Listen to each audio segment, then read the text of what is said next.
තාක්ෂණය ගැන හොයන ඔයාව iPhone කියලා පිළිගන්නවා SMAX Tech එකේ තවත් අලුත් මලුත් වීඩියෝ එකකට. ඉතින් ඔයා iPhone එකක් ගන්න හිතන් ඉන්න කෙනා මේ වීඩියෝ ඔයාට. ඉතින් ඔයා iPhone එකක් ගන්නකොට ඔයා ගොඩක් වෙලාවට කරන්නේ used iPhone එක තමයි අපි ගිහලා ගන්නෙ. ඉතින් ගොඩක් කඩේට brand new විදිහට iPhone එකක් ගන්න හැකියාවක් නැහැ. එහෙම වුණාම අපි කරන දේ තමයි අපි shop එකේ එහෙම නැත්නම් අපි වෙනත් කෙනෙක් use කරපු iPhone එක ඒ අයගේ මිලදී ගන්නවා. ඉතින් මෙතනදී අපි වෙනත් කෙනෙක් use කරපු iPhone එක කියන්නේ used market එකේ තියෙන iPhone එක අපි ගන්නකොට අපි ගොඩක් දේවල් අපි චෙක් කරලා බලන්න ඕනේ. මොකද අපි මේ ෆෝන් එක යූස් කරපු iPhone එකක් වුණත් අපි මෙතනදී ගන්න iPhone එකට අපි ලොකු මුදලක් ගෙවනවා. ඒතකොට අපි ඒ ගෙවන මුදලට ඇත්තම සාධාරණත්වයක් වෙන device එකක් අපි මිලදී ගන්න ඕනේ. එතකොට අපි iPhone එක චෙක් කරන්න ගොඩක් දේවල් තියෙනවා. ඉතින් මේ හැම දෙයක්ම අපි එක වීඩියෝ එකකින් කතා කරන්න තමයි මේ වීඩියෝ එක කරන්නේ.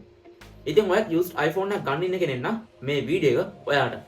ඉතින් වීඩියෝ එක පටන් ගන්න කලින් කියන්න ඕනේ මේ වීඩියෝ එක ටිකක් දික් වෙන වීඩියෝ එකක්. ඒ නිසා කිසිම තැනක් ස්කිප් නොකර බලන්න. මොකද iPhone එක කියන්නේ used iPhone එකක් ගන්න ඉන්නවා නම් ඔයාට මේ වීඩියෝ ගොඩක් වැදගත් වෙනවා. එහෙනම් අපි වැඩි කතා නොකර අපි යමු වීඩියෝ එකට. කොහොමද used iPhone එක හරි විදිහට චෙක් කරලා අරගන්නේ කියලා බලන්න.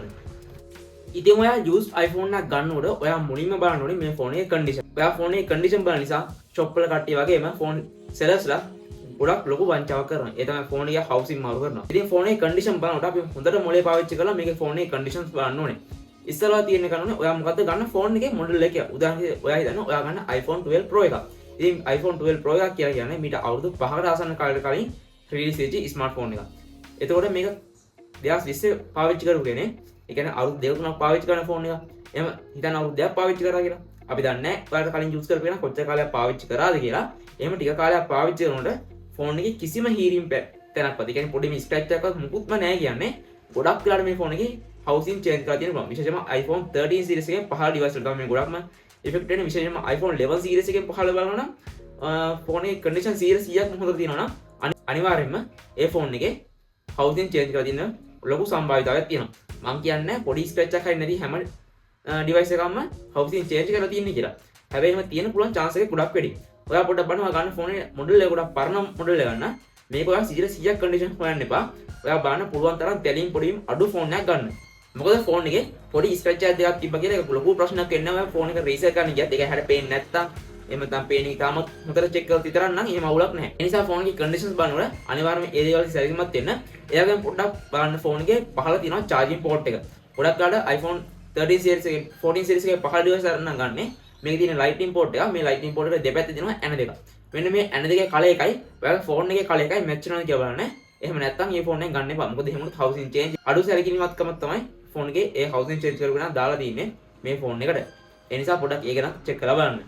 ඊළඟ තමයි අපි ෆෝන් එකක් ගන්නකොට iPhone එකක් ගන්නකොට අපි බලන්න ඕනේ තමයි ෆෝන් එකේ buttons and ports හොඳට වැඩ කරනවද? ඒ වගේම sensors ටික එහෙම හරියට වැඩ කරනවද කියලා. ඉතින් buttons ports ගැන කතා කරද්දී නම් විශේෂයෙන්ම මේකේ තියෙන buttons ගැන කතා කරද්දී විශේෂයෙන්ම iPhone SE series එකේ එහෙම නැත්නම් iPhone 8 Plus එකක් 8 එකක් අන්න ඒ වගේ home button එකත් එක්ක එන device එකක් ගන්න මෙතනදී fingerprint sensor තියෙන home button එකේ ඒක check කරන්න ඕනේ. ඒ වගේම මේ button එක හොඳට haptic feedback එකක් කෙනෙක්ද check කරලා බලන්නත් ඕනේ. ඒ වගේම iPhone X එකෙන් උඩ ෆෝන් එකක් ගන්නවා මෙතනදී වල තියෙන power button එක volume up down button සහ mute unmute උඩ පහළ කරන button එක විතරයි අපි බලා ගන්න හම්බෙන්නේ. ඉතින් මේ check කරලා බලන්න මේ හැම button එකම හොඳට වැඩ කරනවද? loose ද? එහෙම නැත්නම් ගොඩක් තදද මේක ඔබන්න ඕනේ. මේවා පොඩ්ඩක් check කරලා බලන්න. මෙතනදී ඔයාලා iPhone එකේ කිසිම experience එකක් නැත්නම් ඔයා කරන හොඳම දේ තමයි ඔයා ගන්න shop එක ගන්න යන්නේ. එතන තියෙන iPhones කිහිපයක්ම එකම මොඩල් එකේ වෙන්න ඕනේ නැහැ. මොඩල් කිහිප iPhone වල මේ buttons හොඳට press කරලා බලන්න හරියට මේවා එබෙනවද? ඒ වගේම ඒ ෆෝන් එකේ ඒ buttons press කරනකොට ඔයාලට දැනෙන feel එක හා සමානද කියලා. එහෙම වුණොත් ගොඩක් කාලේ ඒ iPhone එක ඔයා ගන්න හිතන් ඉන්න iPhone එක ගොඩක් හොඳයි. ඒ වගේම තමයි ෆෝන් එකේ mute unmute button එක උඩට පහළ කරලා බලන්න. මේක ගොඩක් තදට වෙනවා නම් ඒක ගන්නත් එපා. ගොඩක් loose එකට නිකන් මේ buttons හෙල්ලෙනවා වගේ නම් ඒ ෆෝන් එක ගන්නත් එපා. සාමාන්‍ය normal විදියට මේක උඩට පහළ mute unmute කරන්න පුළුවන් නම් ටිකක් හොඳ fit එකකට අන්න ඒ ෆෝන් එක ඇත්තටම buttons හොඳ ෆෝන් එක කියලා ගන්න පුළුවන්. ඒ වගේම තමයි මේක අපි ඊළඟ check කරනවා haptic feedback එක. ඔයාලා දන්නවා iPhone වල තියෙන විශේෂම දෙයක් තමයි haptic engine එක කියලා කියන්නේ. මේ haptic engine එක ඔයාලට check කරන්න පුළුවන් හොඳම දෙයක් තමයි මේ mute unmute button එක. මේ mute unmute button එක උඩට පහළ කරනකොට ඔයාලා අතර feel වෙනවා haptic. ඉතින් මේ haptic එක ඔයාලා මීට කලින් experience කරලා නැත්නම් ඔයාලා බලන්න දෙන අර කලින් කිව්ව විදිහටම iPhones කිහිපයක් ඔයා ගන්න shop එකේ iPhones කිහිපයක් විවිධ මොඩල් වලින් තියෙන iPhones අරගෙන ඔයා අතේ යන මේ mute unmute button එක උඩට පහළ කරලා බලන්න haptic එක හොඳට feel වෙනවාද කියලා. ඉතින් එක හා සමාන feel වෙනවා නම් ඒ ගොඩක් වෙලාවට ඒ haptic engine එක හොඳට තියෙන ෆෝන් එකේ. ඉතින් මේකත් ඔයාලා check කරලා බලන්න පුළුවන්. ඊළඟ දේ තමයි ඔයාගේ ෆෝන් එකේ තියෙන charging port එක charge එකට plug කරලා බලන්න හොඳට charge වෙනවද මේ කිසිම issue එකක් නැද්ද කියලා. එයාගේ ෆෝන් එකේ ස්පීකර්ස් වගේ දේවල් පොඩ්ඩක් බලන්න දූවිලි එහෙම කුණු අනම්මනම් බෙදලා තියනවා කියලා. එහෙනම් එක්ක දිනේ පොඩ්ඩක් ඒක සුද්ධ කරලා ගන්න. එහෙම නැත්නම් වෙන ෆෝන් එකක් ගන්න. ඊළඟ එක තමයි ඔයාගේ ෆෝන් එකේ තියෙන මයික් ස්පීකර් එක වගේ දේවල් වැඩ කරන දේ වගේ ප්‍රොක්සිමිටි සෙන්සර්ස් වගේ දේවල් වැඩ කරනවද කියලා බලන්න ඕනේ.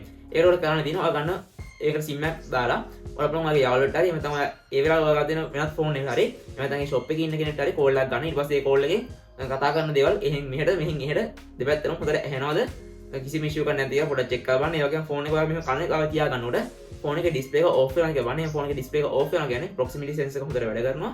එහෙම නැහැ කියන්නේ ප්‍රොක්සිමිටි සෙන්සර් එක හරියට වැඩ කරන්නේ නැහැ. ඒ වුණත් ඒ ෆෝන් එක ගන්නත් එපා. පොඩ්ඩක් ඒකත් හොඳට චෙක් කරලා බලන්න. ඊළඟ අපි iPhone එකක් ගන්නකොට බලන්න ඕනේ විශේෂම දේ තමයි ෆෝන් එකේ ඩිස්ප්ලේ එක. මොකද මේ ෆෝන් එකේ තියෙන වටිනම පාර්ට් එකක් තමයි මේ ඩිස්ප්ලේ කියන්නේ. මේක 180ක් විතර ෆෝන් එකේ වටිනේ මේ ඩිස්ප්ලේ එක නිසා. ඉතින් මේ ඩිස්ප්ලේ එකේ මේ ඩිස්ප්ලේ එක හොඳට චෙක් කරලා බලන්න ඕනේ. පළවෙනි දේ තමයි මේකේ කලර් පැච් එකක් තියෙනවා කියලා බලන්න ඕනේ.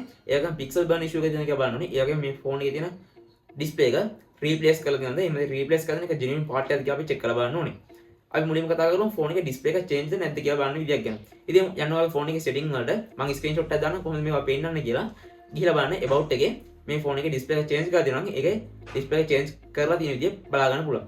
මේක අපේ ක්‍රම දෙකකින් බලා ගන්න. එකක් තමයි ජෙනුයින් පාර්ට් එක මේක රීප්ලේස් කරලා තියෙන ජෙනුයින් පාර්ට් එක අපි බලා ගන්න පුළුවන්. මේක වැටෙන්නේ කොහොමද කියලා මම ඩිස්ප්ලේ මේ වීඩියෝ එකේ කොතෙන් හරි ස්ක්‍රීන්ෂොට් එකක් දාන්න. එහෙම ජෙනුයින් පාර්ට් එක රීප්ලේස් කරලා දෙනවා. ඒ ඩිස්ප්ලේ එක අවුලක් නැහැ. ඒක ගන්න. මොකද මේ ෆෝන් එකේ ඩිස්ප්ලේ එක රීප්ලේස් කරලා දෙන්නේ Apple Care එකකින්.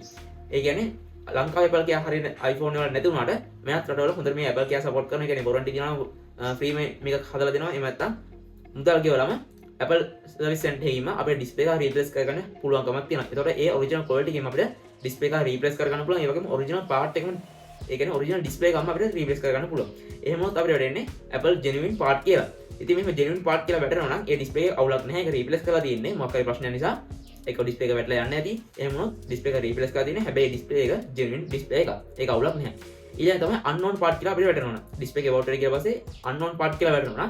මේ ඩිස්ප්ලේ එක රීප්ලේස් කරපු ඩිස්ප්ලේ එක ඒ වගේම මේ ඩිස්ප්ලේ එක රීප්ලේස් කරලා තියෙන්නේ හරියම පාර්ට් එක. ඒ කියන්නේ ඔරිජිනල් ඩිස්ප්ලේ එකක් නෙමෙයි තියෙන්නේ. ඒ නිසා මේ ෆෝන් එක ගන්න එපා. එහෙම unknown part කියලා තියෙනවා. මම ඒකත් දාන්න ස්ක්‍රීන්ෂොට් එක කොහොමද වැටෙන්නේ කියලා. ඊළඟ එක තමයි ඔයාගේ තියෙන ෆෝන් එකේ තියෙන ඔරිජිනල් ඩිස්ප්ලේ එක උනත් ජෙනුයින් part එක ජෙනුයින් විදිහට රීප්ලේස් කරපු ඩිස්ප්ලේ එකක් උනත් මේකෙදී ඔයාලට බලා ගන්න පුළුවන් වෙනවා සමහර වෙලාවට පික්සල් බර්න් ඉෂුව එක ඒ වගේම කලර් පැච් කියන ඉෂුස්. මුලින්ම අපි බලමු කලර් පැච් එක අපි හොයාගන්නේ කොහොමද කියලා. ඉස්සෙල්ලාම ගන්න ෆෝන් එකේ ඩිස්ප්ලේ එකේ බ්‍රයිට්නස් උපරිම වැඩි කරන්න. ඊට පස්සේ black හරි white හරි සම්පූර්ණයෙන්ම ස්ක්‍රීන් එකට දාගන්න ෆොටෝ එකක් ඩවුන්ලෝඩ් කරලා හරි නැත්නම් පොතේ එකයි සුදු පාට දෙනක ස්ක්‍රීන්ෂොට් එකක් හරි සම්පූර්ණ ෆුල් ස්ක්‍රීන් දාගන්න. ඊට පස්සේ පොඩ්ඩක් බලන්න ෆෝන් එකේ හොඳට බලන් චෙක් කරලා පොතේ හරි එක්ක කලර්ස් වල අවපැහැත් තත්ත්වයක් තියනවද එහෙම නැත්නම් නිකන් සුදු පාට පොප් වෙලා වගේ තියනවද කියලා. හරි ඉතින් ඩිස්ප්ලේ එකේ තියෙන ඊළඟ ඉෂුව එක තමයි පික්සල් බර්න් ඉෂුව එක. මොකද්ද මේ පික්සල් බර්න් කියලා කියන්නේ? පික්සල් බර්න් කියලා සරලව කියන්නේ ඔයා ෆෝන් එකේ ඩිස්ප්ලේ එකේ කලින් කර හිටපු වැඩක් වෙනත් වැඩක් කරනකොට අර කලින් කරපු එකේ ඡායාවක් ඩිස්ප්ලේ එකේ යටින් පේනවා වගේ පේන එක. තව පොඩ්ඩක් මම මේක සරලව උදාහරණයක් අරගෙන කිව්වොත් හිතන්න ඔයාගේ iPhone එක පාවිච්චි කරලා මොකක් හරි PDF එකක් දාගෙන ඒකේ ෆොටෝස් තියෙනවා අගුරු තියෙනවා ගොඩක් තියෙන PDF එකේ මේව PDF එක දානවා නෝට් එකක් ලියනවා. ඒක ඔයා ඉතින් ඩිස්ප්ලේ ඔන් කරලා වෙන්නේ 5ක් විතර තියනවා කියලා හිතන්නකෝ. ඊට පස්සේ ඔයා යනවා YouTube එකට වීඩියෝ එකක් බලන්න. එතකොට මේ වීඩියෝ බලවල ඉන්නකොට ඔයාලට තේරෙනවා ඔයාගේ ඩිස්ප්ලේ එකේ පහලින් ඒ කියන්නේ ඩිස්ප්ලේ එකට යටින් වගේ නිකන් ඔයා කලින් ලියන්න පාවිච්චි කරපු PDF එකේ තිබු නෝට් එකේ තිබු ටෙක්ස්ට් ඒ වගේ ඉමේජස් වගේ දේවල් නිකන් හෙවණැල්ලක වගේ යටින් පේනවා. මෙන්න මේක තමයි අපි කියන්නේ පික්සල් බර්න් ඉෂුව කියලා. මෙහෙම පික්සල් බර්න් ඉෂුව එකක් තියෙනවා නම් ඒ iPhone එකත් ඔයා අරගන්න එපා. ඉතින් අපි බලමු දැන් මේ පික්සල් බර්න් ඉෂුව එක තියෙන ස්මාර්ට්ෆෝන් එකක් එහෙම තමයි iPhone එකක් අපි කොහොමද හොයාගන්නේ කියලා. කරන්න තියෙන හරියම ගොඩක් සරල වැඩක්. ඔයා මුලින්ම ෆෝන් එකේ ඩිස්ප්ලේ එකේ බ්‍රයිට්නස් උපරිම වැඩි කරගන්න. ෆෝන් එකේ ඩිස්ප්ලේ ඕෆ් වෙන ටයිම් එක නෙවර් දාගන්න. ඒක දන්නේ නැත්නම් ඔයා එතන ඉන්න ෂොප් එකේ ඉදි කාලේ හරි ඔයා ෆෝන් එක ගන්න කෙනාට හරි කියන්න ඒක දාලා දෙන්න කියලා. ඊට පස්සේ ඔයා සාමාන්‍ය හෝම් පේජ් එකට ඇවිල්ලා හෝම් එකට ඇවිල්ලා මේක විනාඩි 5ක් විතර එක දිගට ඔන් එකේ තියන්න බ්‍රයිට්නස් වැඩි කරලා. ඊට පස්සේ ඔයා ඇෂ් කලර් බෑග්ග්‍රවුන්ඩ් එක ඒ කියන්නේ අලු පාට බෑග්ග්‍රවුන්ඩ් එක ඉන්ටර්නෙට් එකෙන් ඩවුන්ලෝඩ් කරගන්න. ඒක ෆුල් ස්ක්‍රීන් දාගන්න. ඊට පස්සේ බලන්න ඔයා කලින් හෝම් ස්ක්‍රීන් එකේ තිබ්බ අයිකන්ස් ටෙක්ස්ට් වගේ දේවල් මේ ඇෂ් කලර් බෑග්ග්‍රවුන්ඩ් එකේ ලාවට හරි පේනවා කියලා. එහෙම පේන්නේ නැහැ කියන්නේ මේකේ පික්සල් බර්න් ඉෂුව එක නැහැ. එහෙම පේනවා නම් මේක පික්සල් බර්න් ඉෂුව එක තියෙනවා. එහෙම නැති ඩිවයිස් එකක් අනිවාර්යයෙන්ම චෙක් කරලා බලා ගන්න. ඊළඟ දේ තමයි ෆෝන් එකේ බැටරි එක. ඉතින් අපි ෆෝන් එකේ iPhone එක ඩිස්ප්ලේ එක අතහැරපුවාම ඊළඟ දේ තමයි අපි ෆෝන් එකේ හොඳටම බලන්න තමයි ෆෝන් එකේ බැටරි එක. මොකද මේ ඩිස්ප්ලේ එක වගේම ෆෝන් එකේ බැටරි එක කියන්නේ ෆෝන් එකේ රීසෙල් වැලියු වල ගොඩක්ම ඉෆෙක්ට් එකක් වෙන දෙයක්. ඉතින් මෙතනින් ඔයා ෆෝන් එකක් ගන්නකොට ගොඩක්ම පරණ iPhone එක නම් උදාහරණයක් iPhone 11 series එකෙන් පහළ ඩිවයිස් එකක් ගන්නවා නම් ගොඩක් වෙලාවට මේ iPhone එකේ බැටරි එක රීප්ලේස් කරලා දිනේ ඔරිජිනල් බැටරි එක අපිට බලා ගන්න හම්බ වෙන්නේ නැති තරම්. ඒ වගේම iPhone 14 series එකෙන් පහළ ඩිවයිස් එකක් ගන්නවා ඒ ෆෝන් එකේ බැටරි හෙල්ත් එක 90ක් ඔරිජිනල් බැටරි එකේ බලා ගන්න හම්බෙන්නේ නැහැ ගොඩක් ඩිවයිසස් වල. විශේෂයෙන්ම iPhone 12 සීරීස් එක 13 සීරීස් එක නම් බැටරි එක 90ක් බලා ගන්න හම්බ වෙනවා කියන්නේ එක්ක ඒ ෆෝන් එකේ බැටරි එක රීප්ලේස් එහෙම නැත්නම් ඒ ෆෝන් එකේ බැටරි එක බූස්ට්. අපි මේ කොටස් දෙකම ගැන අපි කතා කරමු. මොකද මේ ෆෝන් එකේ බැටරි එක රීප්ලේස් කරනවා කියන්නේ සරලව කිව්වොත් ඩිස්ප්ලේ එක රීප්ලේස් කරනවා කියන්නේ ෆෝන් එක බැටරි එක රීප්ලේස් කරන කෙනේ තියෙන බැටරි එක දාලා වෙනත් බැටරි එක රීප්ලේස් කරන එක. මේ වගේ තමයි iPhone X එකෙන් උඩ එන iPhone වල බැටරි හෙල්ත් එක පෙන්වන්න නම් එතනදී ෆෝන් එකේ බැටරි එක රීප්ලේස් කරොත් ඒ ෆෝන් එකේ බැටරි එක ප්‍රෝග්‍රෑම් කරන්න ඕනේ කියලා ප්‍රොසෙස් එකක් තියෙනවා. මේ ප්‍රොසෙස් එක හරියට කරොත් තමයි ෆෝන් එකේ අලුතෙන් දාපු බැටරි එකට බැටරි හෙල්ත් එක අපිට සෙටින් වලින් බලා ගන්න හම්බෙන්නේ. ඒ වගේම තමයි ෆෝන් එකේ බැටරි එක රීප්ලේස් කරලා පස්සේ ඒක රීප්ලේස් කරලා කියලා අපිට ෆෝන් එකේ බලා ගන්න පුළුවන් සෙටින් වල බැටරි එකට ගියාට පස්සේ. ඉතින් ඔයා යන්න වගේ ෆෝන් එකේ සෙටින් වලට ගිහලා බලන්න ඔයාගේ ෆෝන් එකේ තියෙන බැටරි හෙල්ත් එක කීයද? ඒ වගේම ෆෝන් එකේ බැටරි එක රීප්ලේස් කරලා දෙන්න කියලා.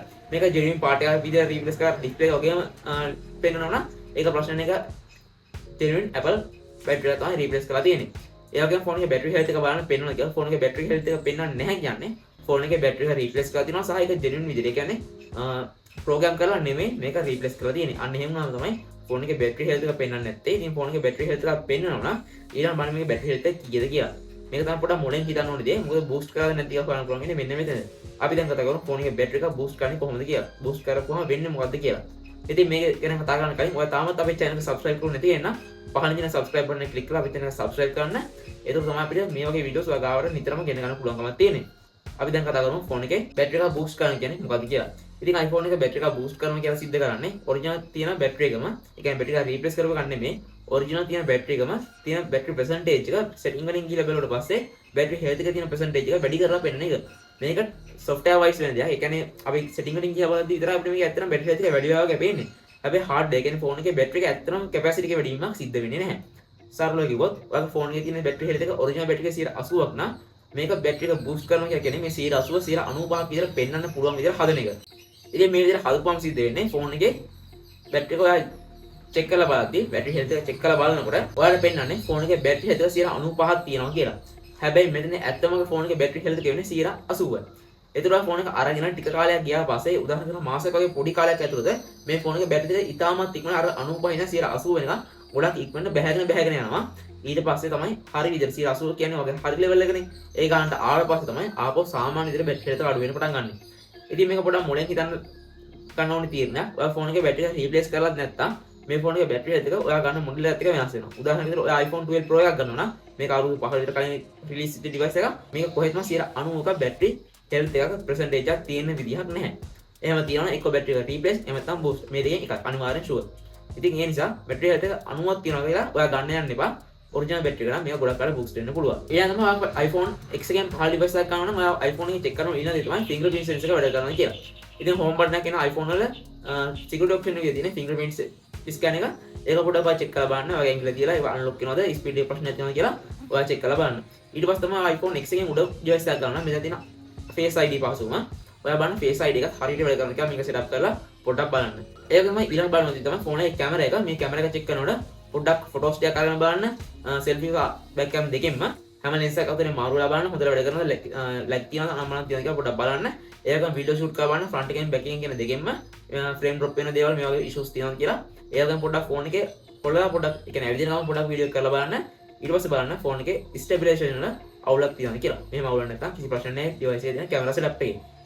ඒ වගේම ෆෝන් එකේ camera setup එක තව කතා කරන්න දෙයක් තමයි ෆෝන් එක පොඩ්ඩක් බලන්න නිකන් මිදුම් වගේ අල්ලලා තියෙනවා කියලා. එහෙම වුණොත් ෆෝන් එකේ පොඩි ප්‍රශ්නයක් තියෙනවා camera එකේ ඒව ගන්නත් එපා. ඊළඟ දේ තමයි ෆෝන් එකේ බලන්න iCloud lock එකක් තියෙනවා කියලා. ඔක setting වලට යන්න setting වලට ගියාට පස්සේ sign in to iCloud කියලා තියෙනවා නම් මෙතන ඔයගේ iCloud account එක ෆෝන් එකේ නැහැ. එහෙම device එකක් ගන්න. හැබැයි කාගේ නමකින් හරි Gmail එකකින් හරි iCloud account එකක් තියෙනවා කියලා පෙන්නන නම් ඒ device එක ගන්න එපා. එහෙම ගන්නවා නම් ඒ iCloud account එක ෆෝන් එකෙන් අයින් කරලා දෙන්න කියන්නේ. එහෙම තමයි මේ ෆෝන් එකේ කිසිම අවුලක් නැතුව ඔයාලා පාවිච්චි කරන්න පුළුවන් වෙන්නේ. එහෙම නැත්නම් iCloud account එකක් තිබුණොත් මේ iCloud account එකේ ලොකේ කඩන්න ඔයාලට ලොකු ගණනක් ආපහු වේදන් ගන්න සිද්ධ වෙනවා. ඒ නිසා iCloud account එක පොඩ්ඩක් බලන්න. ඒක දාන්න නැත්නම් මම screenshot එකක් මේක කොහෙන් හරි දාන්න. ඊළඟ දේ තමයි මේ ඔක්කොම බලලා පස්සේ ඔයා පුළුවන් නම් 3U tool report එකක් ඔයාගේ laptop එකක් හරි computer එකක් හරි පාවිච්චි කරලා බලන්න. එහෙම වුණොත් තව ගොඩක් හොඳයි. හරි දැන් මම හිතනවා මේ වීඩියෝ බලපු ඔයාට දැන් පුළුවන් iPhone එකක් හරියටම check කරලා බලන්න used iPhone එකක් ගන්න. ඉතින් වීඩියෝ හොඳ නම් අනිවාර්යෙන් වීඩියෝ like කරන්න. ඒ වගේම ඔයා තාමත් අපේ SMX Tech YouTube channel එක subscribe කරලා නැති කෙනා නම් ඔයාලම පහදින subscribe button එක click කරලා අපේ channel subscribe කරලා එකතු වෙන්න. ඒ වගේම වීඩියෝ එක තවත් කෙනෙක් බලන්න අනිවාර්යයෙන්ම share කරන්න කියලා මතක් කරනවා. ඉතින් ළඟදී ඔයාගේ iPhone එකක් ගන්න ඉන්න යාළුවෙක් කියනවා මේ වීඩියෝ එක අනිවාර්යයෙන්ම ගොඩක් වැදගත් වෙවි. ඒ නිසා අනිවාර්යයෙන්ම share කරන්න, channel එක subscribe කරන්න. අපි තවත් අලුත් වීඩියෝ හම්බ වෙනවා කියලා නෝ. ඔයාලා හැමෝටම සුබ දවසක්.